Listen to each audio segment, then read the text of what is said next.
Hello viewers, Super GT here. As you can see, back at the Nurburgring. It's my first race since I was banned during the N24. We had a competition and some guys won a lap, a taxi lap. So we're going to go and do that now. And this was a really good opportunity to get behind the wheel of the car once more and to give these guys a once in a lifetime memory of being driven around in the GT4 car. Now, of course, around the Nordschleife, plenty of action, plenty of pitfalls, like, well, this BMW with a puncture there.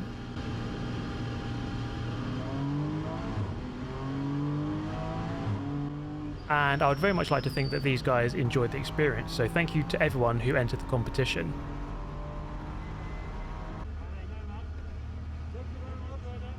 After that, there was still some time for me to jump back out onto the track with no one in the passenger seat, just myself and the car and the track. And this was a really good opportunity to memorize the location of all the marshal posts. For those who watched my N24 video, you'll know why. But in all seriousness, it was a great opportunity to get back. But in all seriousness, it was really good to get behind the wheel once again and feel acquainted with the car. And I must say, it was feeling really good, and therefore I had very good feelings about this weekend.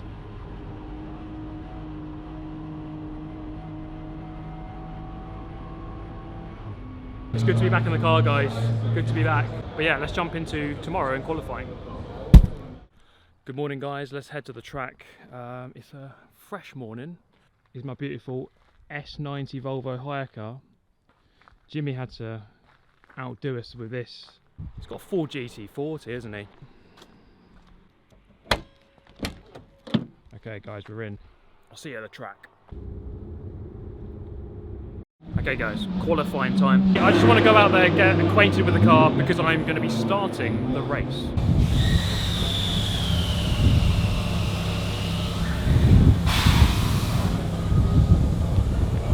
Okay, we've got superhero Manny out there for qualifying first.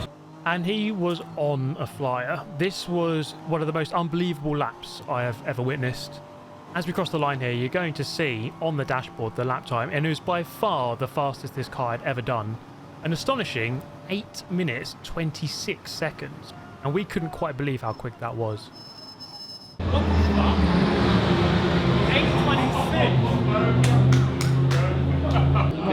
8:26? 8:26?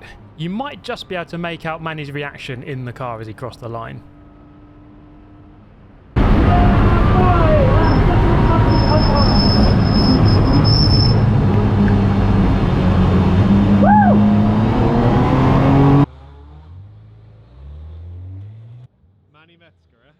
Awesome. And after that, it was time for my qualifying lap. Now, with an amazing 8 minutes 26 in the bank, I knew that I didn't really have to go crazy here and push for a top time. Not that I was really going to beat Manny anyway. This was more an opportunity for me just to push the car and see exactly what I could get out of it in a relatively clear qualifying session. So here, driving around the final corner of the Nürburgring Grand Prix circuit, which you can do to cut off the Nordschleife and start a flying lap. And then, of course, once you get around to the same part again, you turn left onto the Nordschleife to complete your lap. The car, as we experienced yesterday on the Friday testing, felt amazing. And so I was very comfortable. This lap was mostly uninterrupted, didn't really have too much traffic, apart from maybe here, going onto the dotting, I did have to back out slightly on the way out of that turn, maybe cost me a little bit. But it was a good lap overall, crossing the line for my fastest ever lap around here, an 8 minutes 39. 8:39, that's my fastest ever lap. It's looking good, the car felt nice. So that's qualifying done. Pretty good session, I'd say. Manny has put it easily on pole, 8:26, fastest lap our car has seen. Jimmy did it at 8:38, I did it at 8:39, so we're in a good area. Now, it's building up to the race. Let's go to the car before we drive it round to the grid. This is always one of my favourite parts of the weekend, as the fans can get really good access to the cars and ourselves. It's always good to have many chats with you guys, so thank you so much for all of you who came down and had a conversation. So yeah, it's really good to see so many people, so many fans of our car. Really good to see that, so thank you. We're just going to take a quick walk down the grid and see some of our competition. At least that's what I wanted to do. However, I ended up just recording my walking here. I did want to show the Toyota Gazoo racing team featuring Kamui Kobayashi, who we would be racing against. I did redeem myself though by getting a nice shot of the Dacia Logan. Okay, starting the race. I haven't started a race actually since April. What should I do at turn 1? There's a chance you can break your Code 60 record, mate. It's out there on the table. Cut. Look, it's turned up. Hello! Volkswagen driver now. Yeah.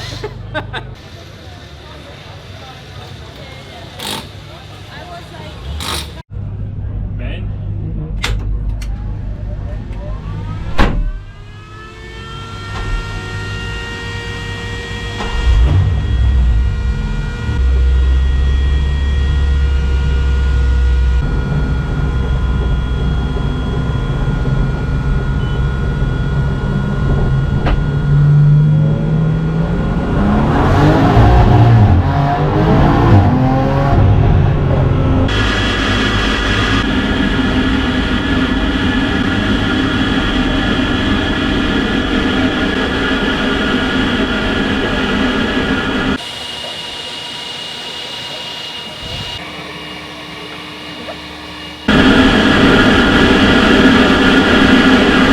Eventually, with the car on the grid, I had a couple of minutes here to have a chat with Jimmy, who I would be passing the car over to after my stint.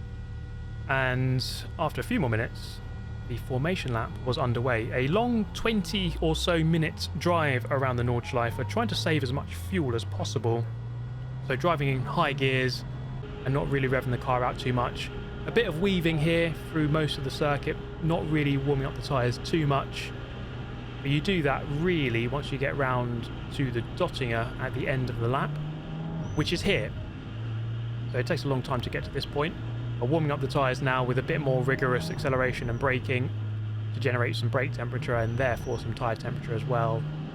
Before eventually settling into formation, I was quite far up the grid courtesy of Manuel Metzger's incredible 8 minutes 26. In fact, I was ahead of quite a few of the Porsche Cup 2 class cars, which normally are 10-15 seconds a lap quicker than us. So my objective here obviously is to have a clean start, but also just to stay ahead of the GT4 cars in the field.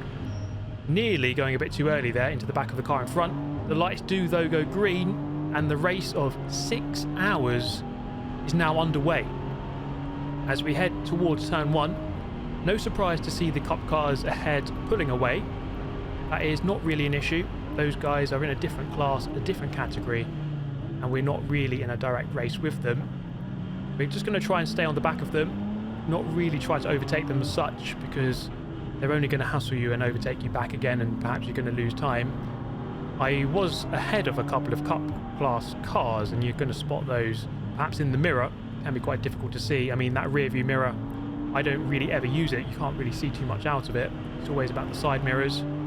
We have a older style Cup car on our left, which is going to go around the outside here into the sprint hairpin. No issues really. As I say, I'd probably rather those cars were in front of us, in front of me, and therefore not really hassling me and not really putting me off my line through the Nordschleife. Another one's going to go through here, and that is pretty much all the Cup 2 cars in front of us now. So no buffer to the cars behind you. You might see a yellow GT4 in the mirror, which was an SP10 car. Still a GT4, which we want to remain ahead of ideally. Now through the Hatzenbach section on lap 1, still keeping up with the Cup class cars here as they were fighting with each other. We're still in the lead of SP8T and GT4s overall. But now you can see rain is beginning to appear on the mirror, or on the windscreen, sorry. I radioed in to tell the team it looks like the weather is changing. However, that was not about to prepare me for what I was going to see through Flugblatt.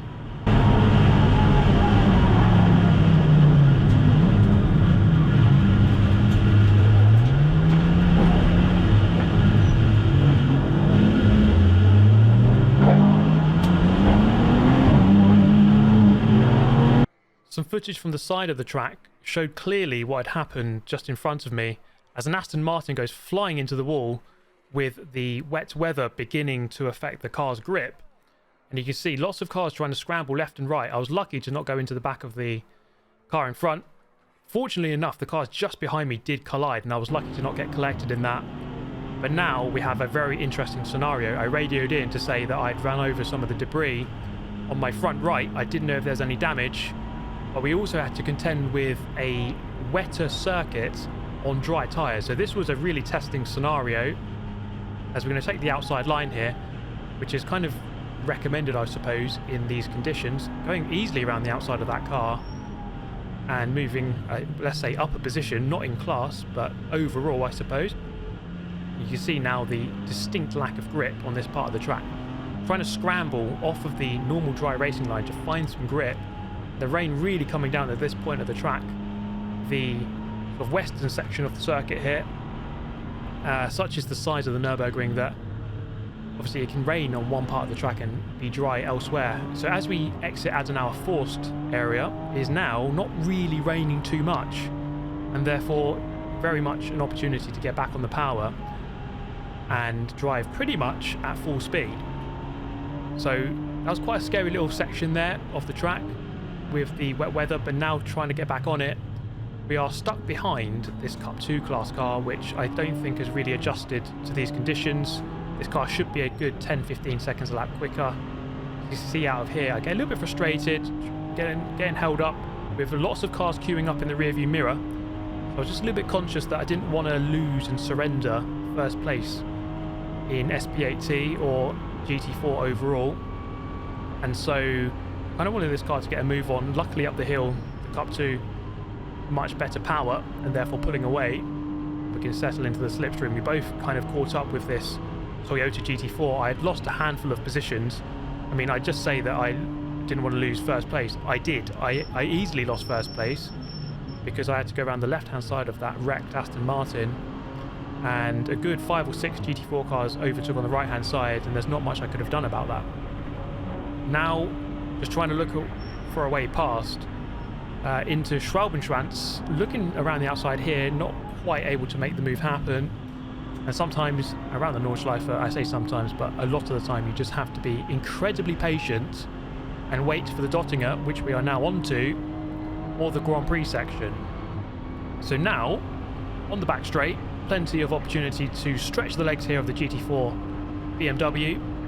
We are going to have the slipstream and the overdrive compared to the GT4 Toyota Supra, and retake that position.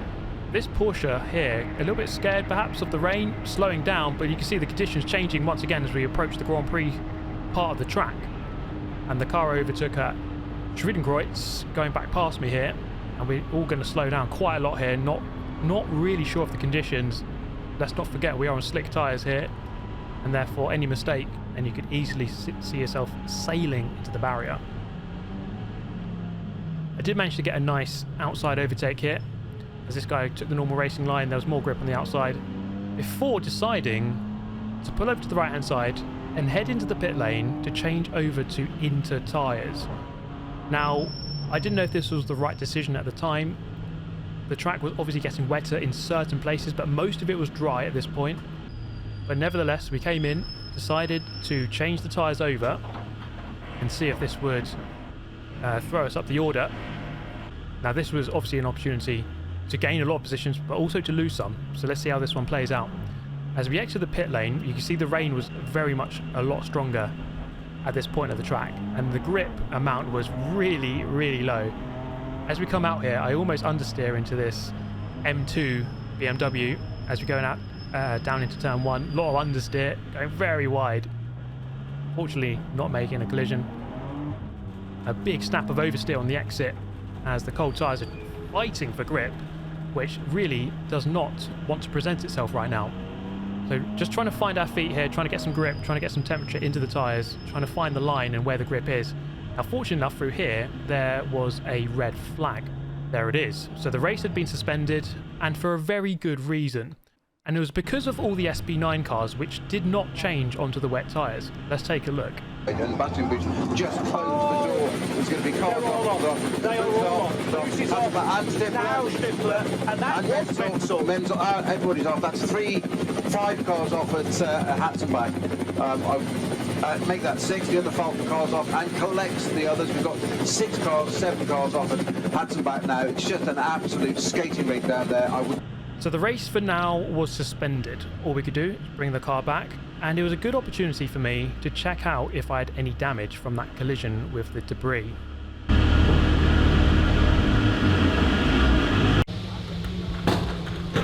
Holy crap, guys. Don't know how I survived that. That was pretty close, closer than it needed to be. Thankfully, no damage to the car, so we're okay on that front. It's all because Steve has sick fate, which allowed him to evade. The puns are back.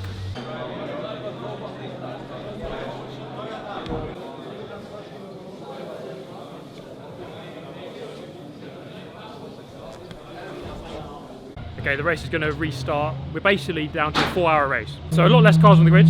We're going to resume our original grid slot. So back on pole. But yeah, I've got to drive this car back around to the grid.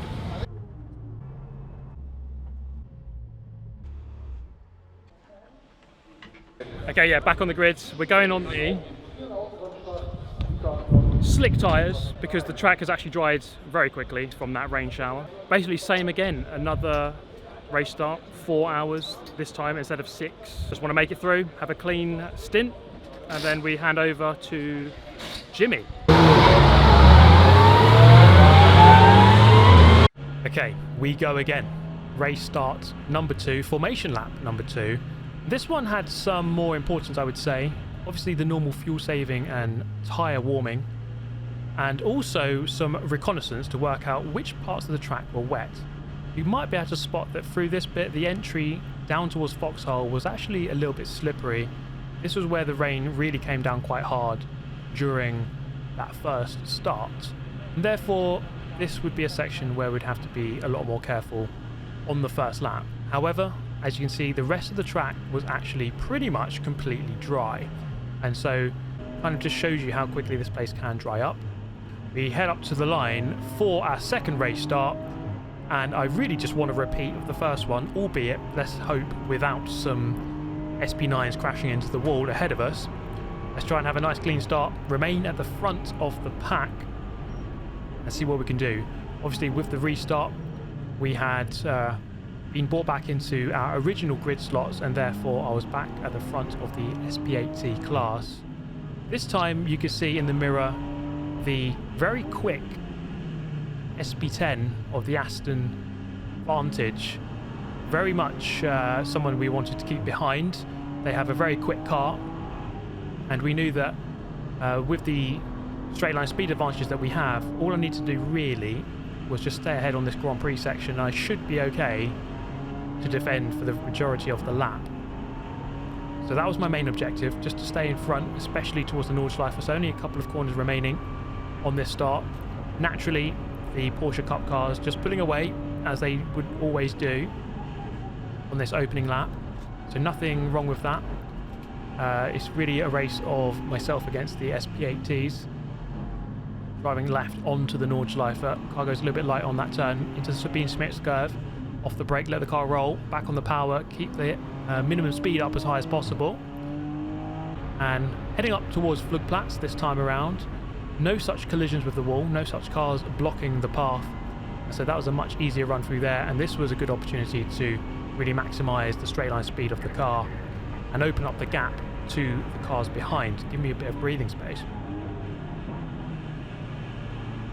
So down the hill towards Foxhole, this is where it was wet on the formation lap. I do have a bit of a moment here.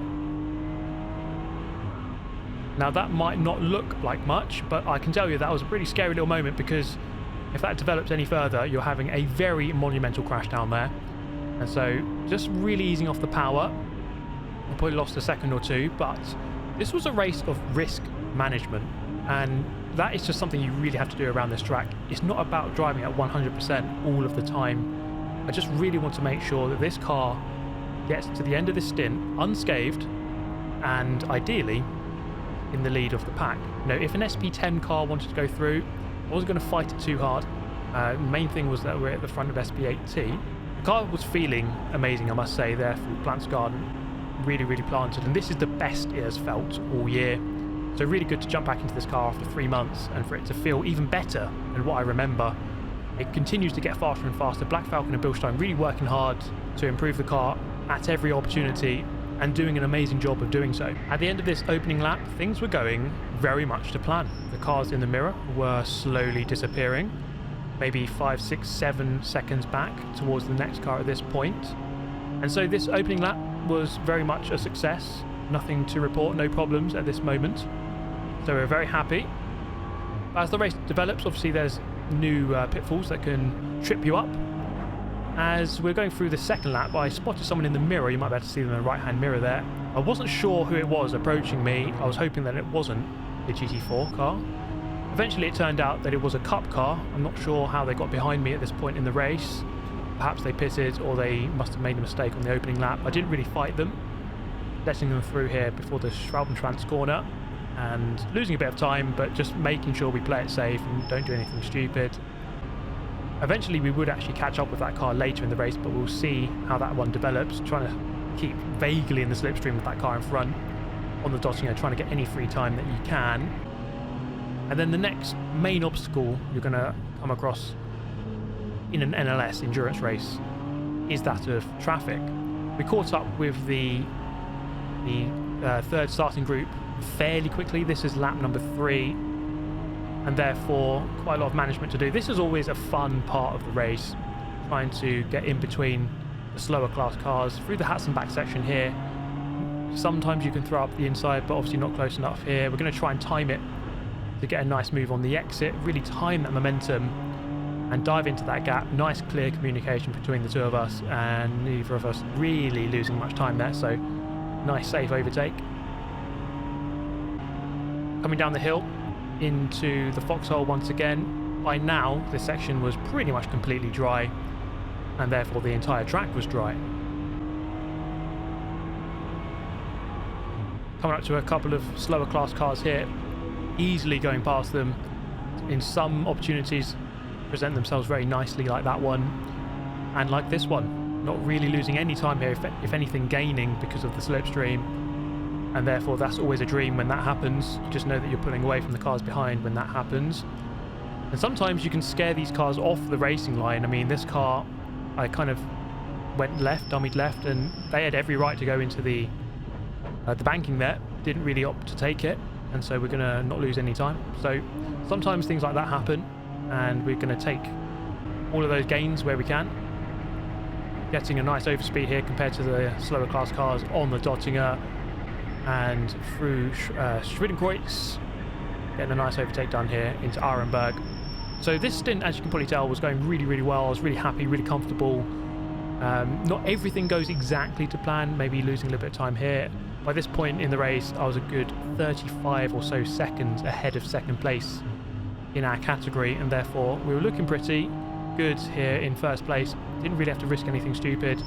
As we go around the outside here, off the racing line, you really do have to be mindful of that. The grip level is a lot lower on the outside. You have to be super careful about doing that. I go for a bit of a late lunge here, tried to scare this guy off. That was a little bit too far back. And then he just blocks the left-hand side. Wasn't quite sure where he was going to go.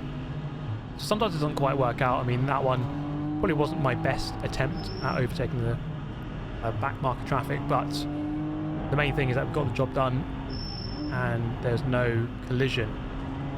Another car here. I think the time is going to be perfect to overtake on the exit here of Ice Curve.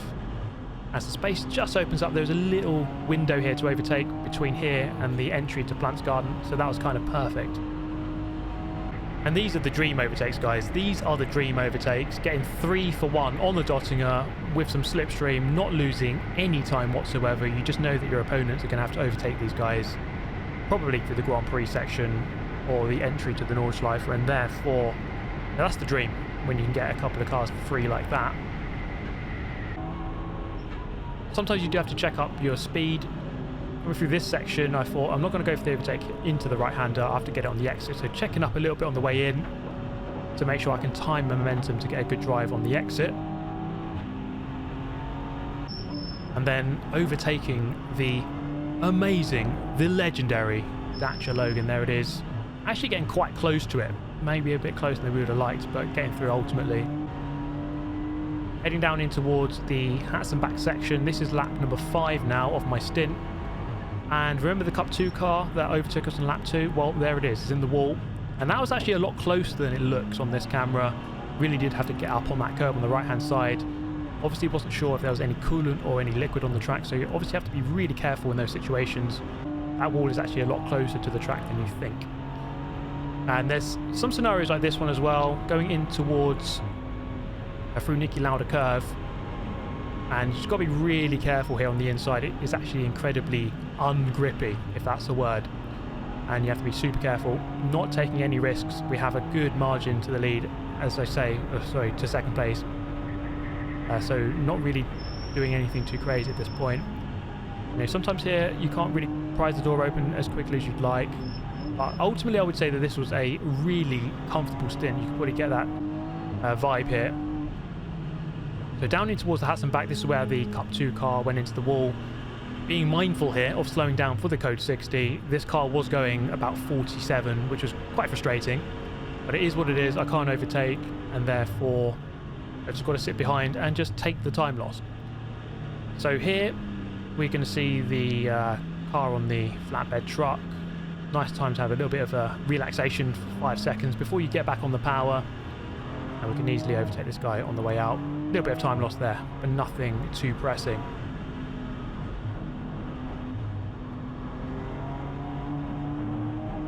Meanwhile, in the pit lane, Jimmy was getting ready to drive the car in his stint, and I was coming through the final couple of corners to drive into the pit lane at the end of what was a really good and one of the more pleasing stints I've done in the Nürburgring.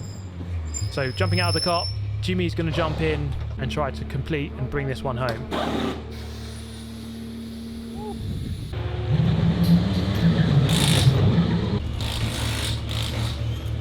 Seemed to go alright, that.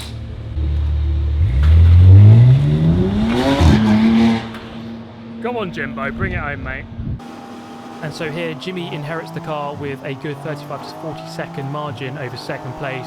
Now, please do, of course, as ever, head over to Jimmy Broadbent's channel and watch this race from his perspective as well, because it was a really good drive from him. And eventually, it was time for our pro driver Manny to do his stint. Mega stint by Jimmy. And now it's time for Manny to bring it home. Okay, that's Jimmy's stint done. Still in the top 15 overall, actually. In our class, we are, I think, like 45 seconds to a minute in the lead. The gap got even bigger. So it was actually a boring stint by Jimmy, but that's kind of what you want at this stage of the race. And here he was, Mr. Manuel Metzger, Mr. Dependable, super fast, super dependable, super reliable. You're never worried when he's behind the wheel. We watched in anticipation as the minutes ticked down to 0.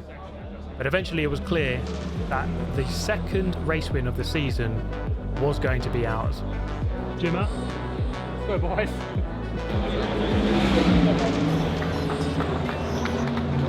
Think we're doing it, guys?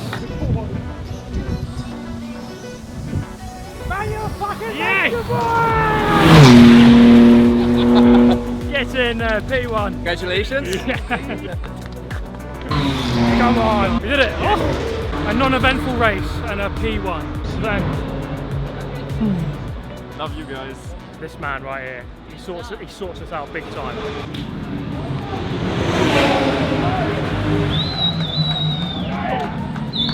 A good day all round for Black Falcon. Here he is. Mega job, man. Great drive. He's done it again, he's done it again. Yeah, perfect race, honestly. Start to finish. There were obviously some scary moments, but I think we made every decision correct. Oh, he's going to open it for me. Oh, look at that. Oh. Well-deserved beer. You're not down that yet, mate? Sorry, mate. Hey!